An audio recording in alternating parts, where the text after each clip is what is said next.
Class 10th physics के हम लोग पहले चैप्टर में हैं, जिस चैप्टर का नाम है प्रकाश का परावर्तन। हम लोगों ने अभी तक प्रकाश के परावर्तन के नियम, प्रतिबिंब, अलग अलग प्रकार के प्रतिबिंब को जाना है। आज अलग अलग प्रकार के किरणपुंज को जाना है। आज हम लोग पढ़ने वाले हैं जो दर्पण है वो क्या होता है, दर्पण कितने प्रकार के होते हैं, और समतल दर्पण में कैसे प्रतिबिंब बनता है, किस प्रकार से बनता है, और समतल दर्पण में प्रतिबिंब जो बनता है उसकी क्या क्या विशेषताएं हैं। तो समतल दर्पण में प्रतिबिंब जब बनता है तो किस प्रकार बनता है ये जानने वाले हैं। पहले ये जानिए कि दर्पण है क्या।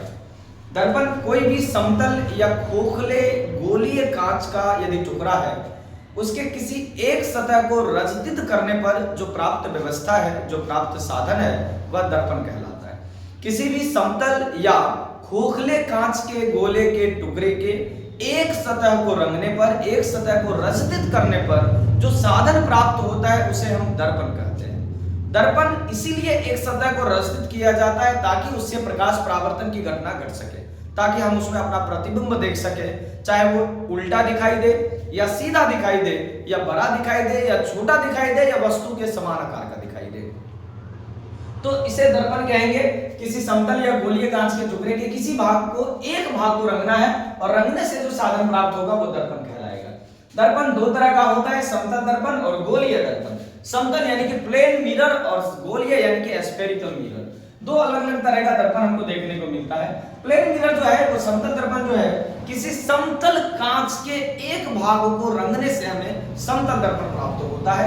यानी उस प्रकार का दर्पण जिसका परावर्तक सतह ही समतल हो, यानी कि जिसका परावर्तक सतह, प्रकाश किरण जिस सतह से टकराएगी वो सतह प्लेन हो, समतल हो, ऐसे दर्पण समतल दर्पण कहलाते हैं।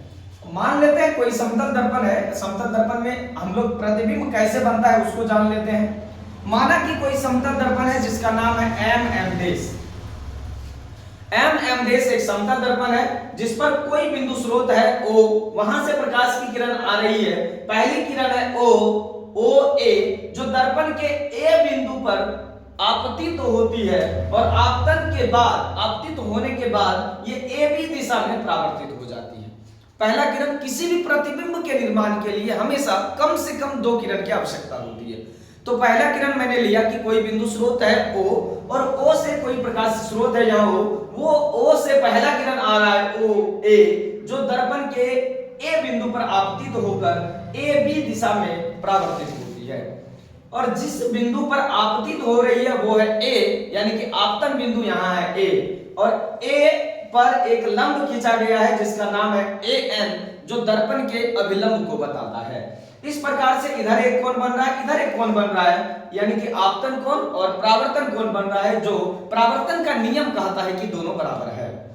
इसके बाद है दूसरी किरण। प्रतिबिंब बनाने के लिए हम लोग दूसरी किरण का यूज किए हैं, जो है पहली तो OA है, दूसरा है OM, जो दर्पण के M बिंदु पर लंबवत आपतित हो रहा है। और लंबवत आपतित होने के बाद पुनः उसी पथ पर, उसी दिशा में, उसी मार्ग पर बिना आपतन और परावर्तन कोण बनाए सीधा 0 डिग्री आपतन कोण परावर्तन कोण के साथ वो उसी मार्ग पर पुनः वापस लौट जाता है। यानी कि जब कोई समतल दर्पण, कोई किरण आपतित होती है और वो लंबवत आपतित होती है तो उसी मार्ग पर बिना आपतन कोण परावर्तन कोण के, यानी 0 डिग्री आपतन कोण परावर्तन कोण के, ये वापस चला जाता है।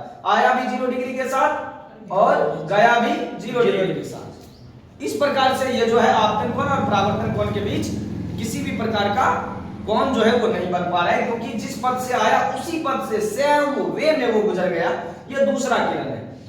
और देखिए आप देख पा रहे हैं एक किरण इधर चली गई और दूसरी किरण परावर्तित होकर इधर चली गई, परंतु कहीं भी ये कट नहीं रहा है। इसका मतलब है कि समतल दर्पण में जो प्रकाश द्वारा किसी भी वस्तु का प्रतिबिंब बनाएगा वो वास्तविक नहीं बनाएगा।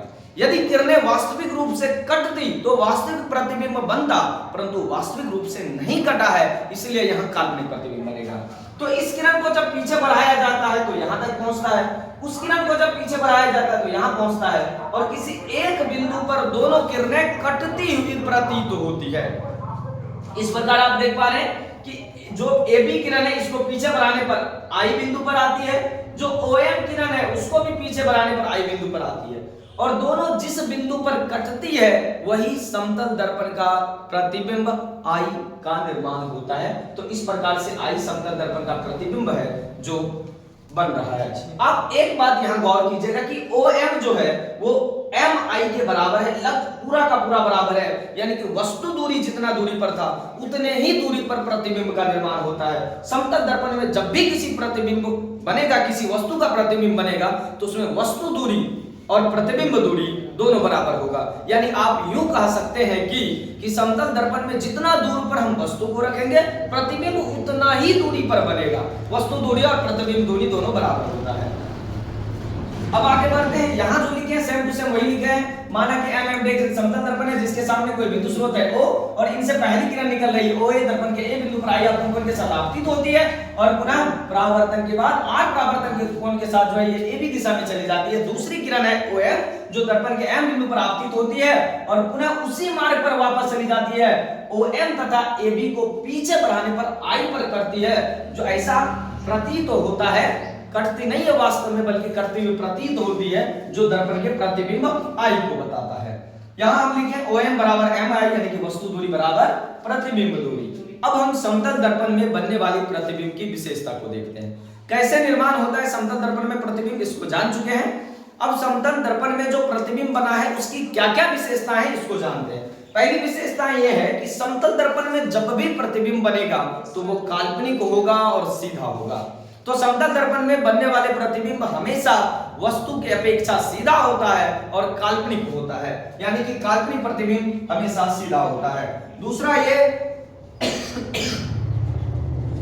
ये कि समतल दर्पण में वस्तु के समान आकार का प्रतिबिंब बनता है, यानी जितना बड़ा वस्तु रहेगा उतना ही बड़ा वस्तु का प्रतिबिंब भी बनेगा।